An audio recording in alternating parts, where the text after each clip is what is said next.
أكيد سمعت عن سلندر مان، الكائن الطويل اللي ملوش ملامح واللي بيظهر دايما وسط الغابات والضباب. بس عمرك سألت نفسك إيه أصل الحكاية دي؟ وإزاي أسطورة زي دي خلت ناس تخاف تنزل الغابة لوحدها بالليل؟ القصة بتبدأ براجل عادي جدا، شخص طيب وهادي، خلص تعليمه واتجوز، وبعد فترة ربنا رزقه ببنت صغيرة كانت بالنسبة له الدنيا كلها. كان بيحبها بشكل مبالغ فيه، لدرجة إنه بقى يهتم بيها أكتر من مراته، وده خلى المشاكل تزيد بينهم يوم بعد يوم. ومع الوقت مراته قررت تسيبه وتمشي، وأخدت البنت معاها. ومن هنا حياة الراجل ده اتدمرت بالكامل. بقى عايش لوحده، حزين، مكتئب، مش قادر يركز في شغله لحد ما اترفض. وكان كل ما يقدم في شغل جديد يترفض بشكل غريب، كأن الحياة كلها قافلة أبوابها في وشه. بدأ ينهار بالتدريج، لا أكل ولا نوم ولا فلوس ولا حتى قادر يشوف بنته. وفي ليلة سودة قرر ينهي كل حاجة. قعد قدام مكتبه وطلع ورقة وقلم، وبدأ يكتب آخر كلام ممكن يسيبه قبل ما يموت. لكن فجأة رن التليفون، قطعت الصمت. رد وهو مكسور، لكن اللي على الخط قال له إنهم قبلوه في شغل جديد وإنه لازم يحضر في ميعاد معين تاني يوم. والأول مرة من شهور حس بالأمل. قام بسرعة، لبس بدلته، جهز ورقه، وحط أهم حاجة عنده في الشنطة، صور بنته ورسوماتها القديمة، وخرج من البيت متجه للشغل. لكن الطريق كان لازم يعدي من وسط غابة قديمة، غابة الناس أصلاً كانت بتخاف تدخلها بالليل.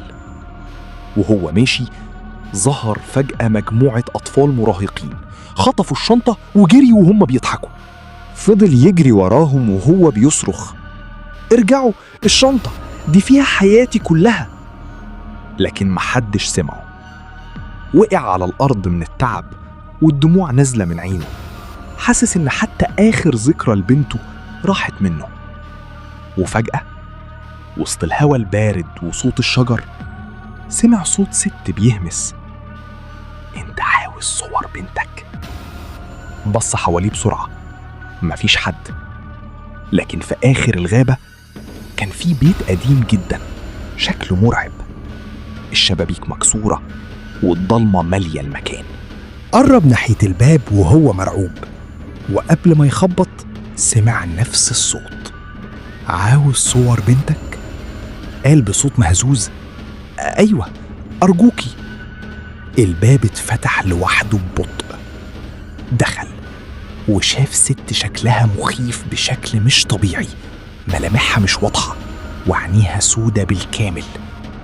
قالت له: الصور هترجع لك، لكن لازم تدفع التمن. سألها: أي تمن؟ ابتسمت ابتسامة مرعبة وقالت: روحك. ومن شدة يأسه وافق. اختفت الست فجأة، وبعد ثواني رجعت ماسكة الصور. خطفهم منها بسرعة، لكن الصدمة كانت إن الصور كلها متشخبط عليها ومقطعة، وملامح بنته اختفت منها تماما. صرخ وقال: دي مش صور بنتي. ردت عليه بصوت مرعب: أنا وفيت بوعدي، دلوقتي دورك. وفجأة بدأ يحس إن جسمه بيتشل، مش قادر يتكلم، مش قادر يتنفس، حتى عيونه اختفت. قالت له هي بتضحك: من النهاردة هتبقى بدون ملامح، بدون رحمة، وهتفضل تدور على الأطفال للأبد. وفي اللحظة دي اتحول لواحد من أبشع الكائنات اللي ممكن تتخيلها. جسم طويل بشكل مرعب، بدلة سودة، ووش أبيض فاضي بدون عينين، بدون فم، بدون أي ملامح. ومن هنا بدأت أسطورة سلندر مان. ناس كتير قالت إنها شافته وسط الغابات، وأطفال اختفوا فعلا في ظروف غامضة. لكن المرعب أكتر إن في سنة من السنين اتعملت مسابقة فوتوشوب لأرعب صورة واقعية، وشخص مجهول نشر صور لأطفال بيلعبوا في الغابة، وفي الخلفية كان واقف كائن طويل جدا بدون ملامح. الصورتين انتشروا بشكل جنوني، والأغرب إن اللي نشر الصور كتب إن الأطفال اللي في الصور اختفوا فعلا ومحدش شافهم تاني. ومن وقتها بدأ اسم سلندر مان ينتشر في العالم كله، وفي ناس لحد النهاردة مؤمنة إنه مش مجرد قصة خيالية، وإنه فعلا موجود ومستني أي طفل يضيع لوحده وسط الغابة.